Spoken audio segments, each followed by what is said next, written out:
इन दिनों राजस्थान का मौसम और राजस्थान की राजनीति एक सी हो रही है। मौसम में एक दिन पहले धूप थी, सुबह बादल छाए, उसके बाद आंधी आई, फिर बरसात आई।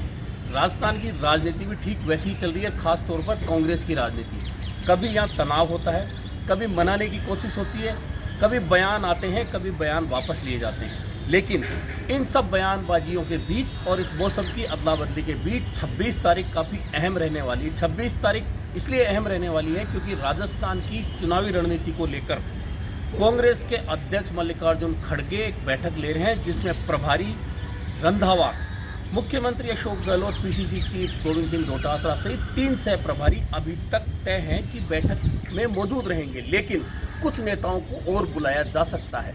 यदि कुछ नेताओं को और बुलाया जाएगा तो उसमें सचिन पायलट भी एक नाम हो सकते हैं। मैं इसलिए बोल रहा हूं क्योंकि पिछले दिनों जिस तरह की गतिविधियां अशोक गहलोत और सचिन पायलट खेमों के बीच चली है, उसमें तनाव इतना बढ़ चुका है कि दोनों के आमने सामने बैठना कोई आसान काम नहीं है। ना किसी नेता के लिए उन दोनों को बिठाकर समझौता करवाना आसान काम है।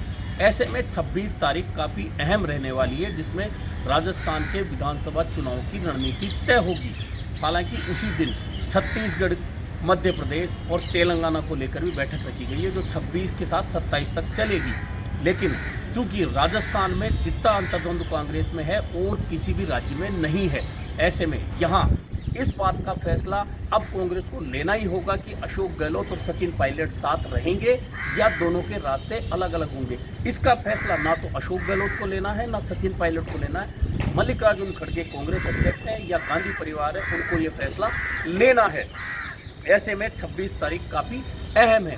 कुल मिलाकर सचिन पायलट की जो गतिविधियां हैं उनको लेकर कहा जा रहा है कि सचिन पायलट किसी भी स्थिति में वापस लौटने को तैयार नहीं है, क्योंकि उन्होंने अनशन से कांग्रेस का हाथ उठा दिया। उसके बाद 5 दिन की यात्रा में कहीं भी कांग्रेस नहीं थी। पीला झंडा, पीले दुपट्टे, पीला पोस्टर और जिस तरह के आरोप सीधे सीधे अपनी सरकार पर उस यात्रा के दौरान और अंतिम दिन समापन के दौरान मंच से लगाए गए, उसके बाद कहीं भी स्थिति नहीं बनती कि सचिन पायलट वापस लौटे। और सबसे अहम बात कि उन्होंने अल्टीमेटम दिया है राज्य सरकार को। अल्टीमेटम ऐसा है कि कॉन्स्टिट्यूशन बॉडी यानी कि आरपीएससी को भंग किया जाए, जो संभव नहीं है। ऐसे में बातचीत तब हो सकती है, समझौता तब हो सकता है जब सचिन पायलट अपना अल्टीमेटम वापस दे।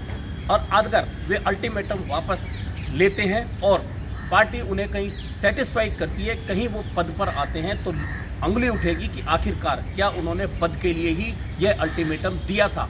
और यदि वे पद नहीं लेते हैं, अल्टीमेटम वापस नहीं लेते हैं, तो कांग्रेस में उनके और अशोक गहलोत खेमे या आलाकमान के बीच समझौते की कोई गुंजाइश नहीं बचती। कुल मिलाकर इसलिए 26 तारीख काफ़ी अहम है और जो संभावनाएं बनी हैं उसमें बहुत स्पष्ट लग रहा है कि राहें बहुत जल्दी जुदा हो सकती हैं। यदि 26 की बैठक में सचिन पायलट रहते हैं, कोई समझौते की उम्मीद होती है, तो सिर्फ इतनी सी है कि वसुंधरा राजे सरकार के खिलाफ जांच की जो मांग सचिन पायलट उठा रहे हैं, उसमें कोई कमेटी गठित हो सकती है, लेकिन ना तो आरपीएससी भंग हो सकती है, ना राज्य सरकार कोई मुआवजा दे सकती है छात्रों को।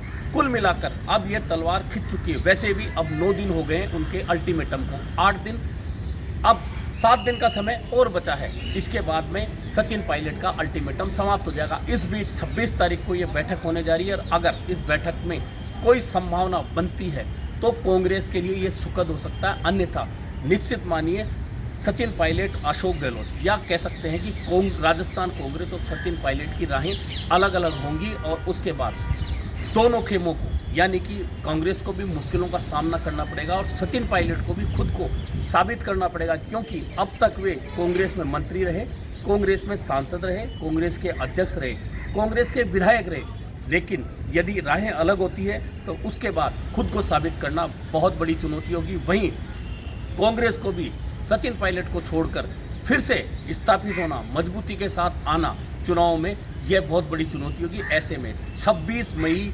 राजस्थान कांग्रेस के लिए, पूरी कांग्रेस के लिए काफ़ी अहम रहने वाली है।